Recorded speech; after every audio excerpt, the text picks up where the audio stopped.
Witness. Qu'est-ce que c'est, me demanderez-vous? C'est le nom de la boîte pour laquelle je bosse. Et ouais, un putain de nom anglais juste pour se la jouer plus cool. Là vous vous demandez sûrement, mais dans quel secteur qu'elle travaille cette boîte? Et là je vous répondrai, dans le plus prolifique des secteurs, celui du crime organisé. Vous entendrez jamais parler de Witness dans vos canards ou dans votre boîte à images qui lave les cerveaux plus blancs que blancs. Oh non! Et pour la simple et bonne raison que la boîte n'existe officiellement pas. Et moi qui je suis? Max. Ouais, je sais, ça manque cruellement d'originalité. Bah, que voulez-vous? Notre nom c'est bien le seul truc qu'on traîne toute notre vie, qu'on le veuille ou non. Et qu'est-ce que c'est mon boulot? Officiellement, je suis un ancien comédien devenu chômeur. Je reste à la maison à lire les annonces dans l'espoir un jour de trouver un job sous-payé, à bosser 50 heures par semaine sans avoir ne serait-ce que le temps de vivre, tout ça sous les ordres d'un patron tellement plein aux as que le bif ressort directement par sa grande gueule qui pue le café et l'essence de sa décapotable qui conduit sur les 40 mètres qui séparent sa maison de son bureau. Voilà, ça, c'est ce que l'État pense que je fais de ma vie.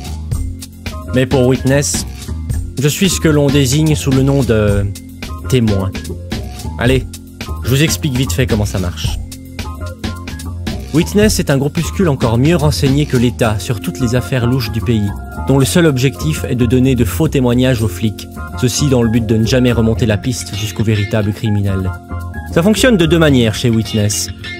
Soit on propose directement nos services à quelqu'un qui va cambrioler, braquer, entourlouper, arnaquer, détourner, voler, soit celui qui a l'intention de sévir, comme on dit dans le jargon médiatique, vient directement à nous et nous demande nos services.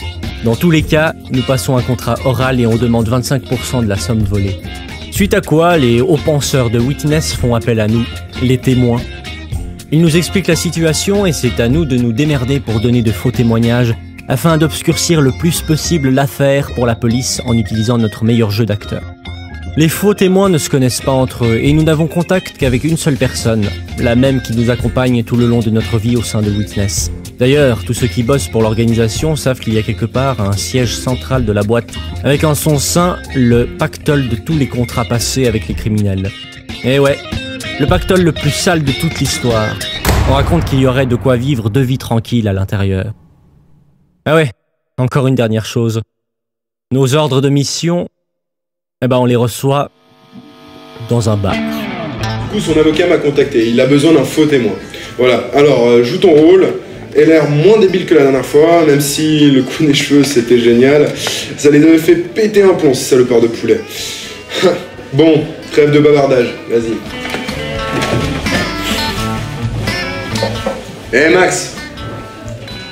Max! Ramène voir ta saloperie de carcasse ici.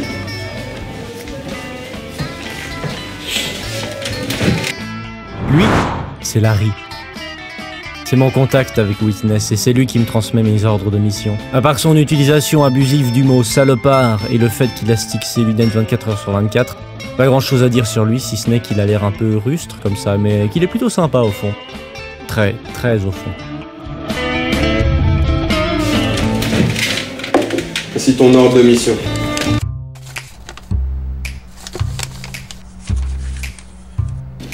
C'est quoi ça? Votre nouvel ordre de mission. Qu'est-ce que c'est aujourd'hui? C'est écrit sur la feuille. Je sais lire, merci. Eh ben, lisez. Vous m'emmerdez. Moi, c'est Ben, et je suis un connard. Ah, vous fiez pas à mon insigne, ça veut dire que dalle. Le président pourrait porter un insigne, les chiottes, c'est par là que ça resterait le président. Je suis dans la police depuis quelques années maintenant et j'ai rapidement gradé au sein de cette bande de troufions. Avant, j'étais joueur de poker clandestin. Je gagnais ma vie comme ça, je raflais toujours la mise. J'ai le bluff dans le sang.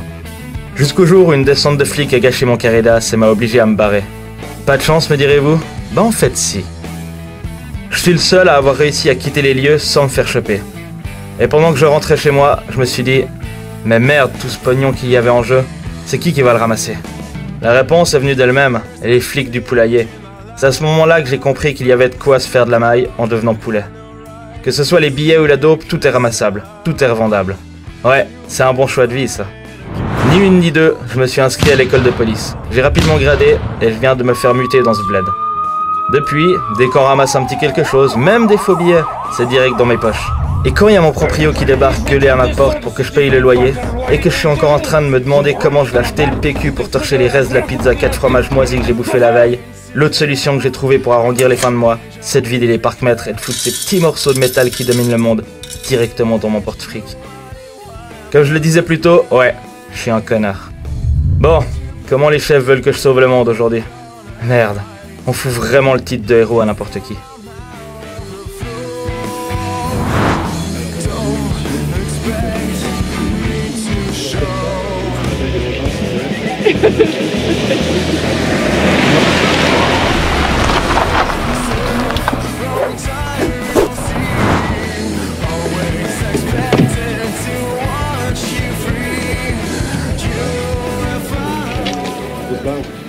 On a quoi ici?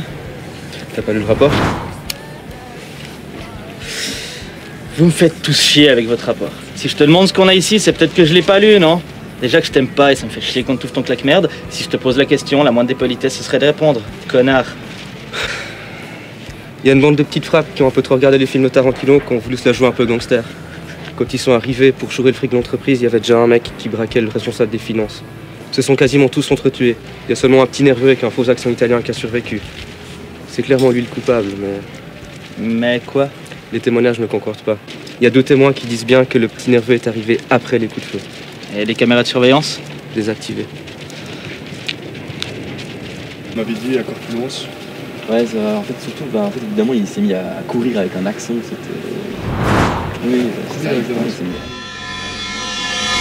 Alors, que pouvez-vous nous dire sur le suspect que vous avez aperçu? Ses cheveux.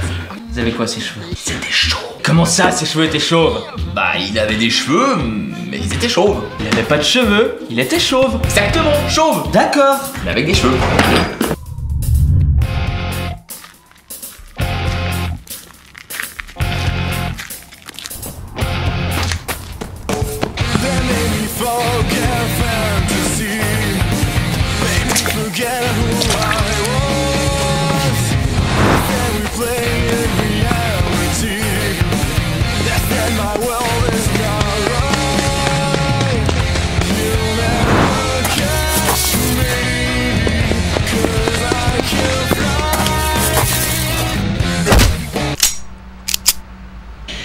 Bonjour, petit lapin blanc.